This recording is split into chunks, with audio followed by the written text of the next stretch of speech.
Hi guys, for today's video ay naligaw nga kami sa Maynila. Hindi naman as naligaw. Ibig sabihin is napasyal kami sa Maynila. At late upload nga pala to dahil sa sobrang busy ko. Naisipan ko lang siyang i-upload for keeps na din kasi syempre hindi naman tayo laging nakakapunta doon. Masarap ding may babalik-balikan kang alaala, di ba? So yun nga pala, naglalakad kami at naghahanap ng masasakyan papuntang Guadalupe. Yan ay sa PITX or sa PTEX. So, ayan, kasama ko ang aking asawa at aking anak. At syempre, hindi ako yung makikita dahil ako ang taga-video. At ayaw pa nga nila, kaya nakaw ko lang yan na binibideo sa kanila. Tapos, ay nahanap namin yung station na sakayan papuntang Guadalupe. So, bali, 4 na sakay pala itong gagawin namin mula sa Tagaytay, PITX, Guadalupe at Uptown Mall. Kaya medyo mahaba-haba tong video na to. So ayan, habang naghahanap kami ng masasakyan, nung makahanap na kami, nakakamangha talaga yung mga nakikita namin nung makarating na kami sa BGC or sa Bonifacio Global City.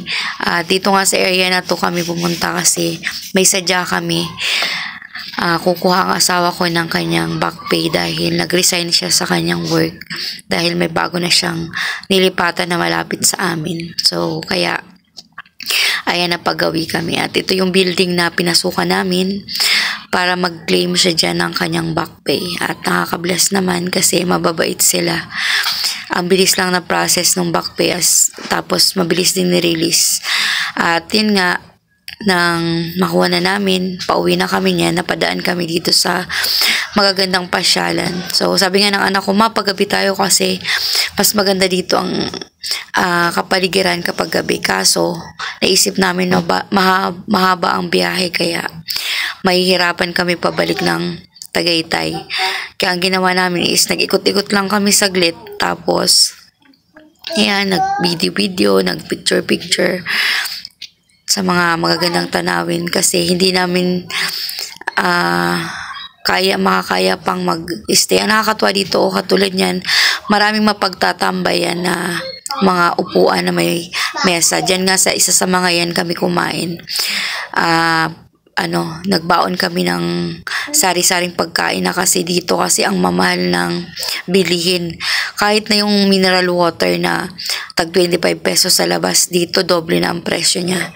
Tapos ayan, naglalakad na kami naghahanap na kami ng istasyon ng sakayan pabalik ng Guadalupe Footbridge. At ayan, yung mga madadaanan pa rin kami dyan ng mga magagandang spot. At syempre, for the go, hindi natin papalagpasin yan, kaya magte-take tayo dyan ng mga picture at pag-video. Ayan po ang terminal pagkagaling mo ng BGC. Dito ka po maghahanap sa Ayala Mall ng masasakyan. Dito po ang makikita nyo lang na pwedeng sakyan is taxi or e-jeep ang inyong sasakyan papuntang footbridge. Tapos pagdating sa footbridge naman ay mag-aabang kayo ng carousel. At ayan, yung mga view na napdaanan namin na syempre, i-grab na natin yung moment for the aura tayo dyan at kuha-kuha ng picture. Maya ay masyado yung aming kasamang bata, ang anak ko. Hindi talaga namin siya napasama na magpa-picture at siya na lang daw ang tagakuha ng picture. Ayan, magaganda yung view dyan, lalo na paggabi kasi marami dyang pailaw. So, ayan yung mga view ng BGC. So, hindi pa yung kabuuan kasi nasa 39 street pa lang kami. Mahaba at malawak yan na street na pwede mong galaan at napakaraming mapapasyalan. Marami dyang mga magaganda kang pwedeng tambayan. At syempre, na-amaze yung asawa ko sa building kasi marami siya nakikitang building pero dito kakaiba at ang ganda ng pagkakaayos. At ayan, pwedeng tumambay. Ang daming pagtatambayan dyan at ang ganda ng paligid. So akala mo para kang nasa ibang bansa. Kaya na-amaze talaga kami tingnan yung kapaligiran. So ayan, syempre for the picture kami dyan. At sabi ko nga, sana naikot namin, sinamantala na namin, kaso ayun nga, iniisip namin, mahirap pag-commute. Kaya pagkaikot namin ng ilang mga magagandang site dyan or mga view, ay nagpasya na kaming umuwi. So ayan, for the kuha kami ng mga picture. At ang nakakatuwa, maganda yung panahon nang bumiyahe kami. At ayan na po kami, nag-aabang kami dyan ng masasakyan. At talaga namang nakakatuwa pala dito sa BGC. Napakaganda. Ang linis, ang ganda, ang organized.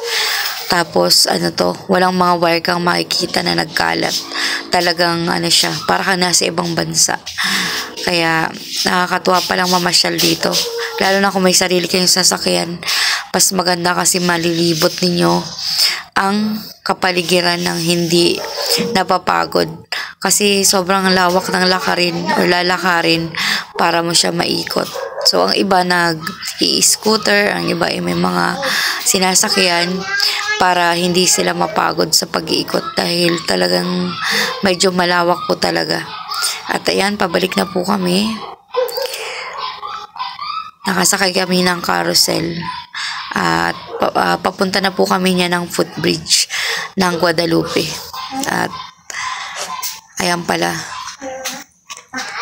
yung ilang moments na nabaliktad ko pala ang lagay. Nahuli yung video namin habang nag-walking kami sa BGC nung papunta pa lang kami doon sa area na pagkukuhanan namin ng cheque.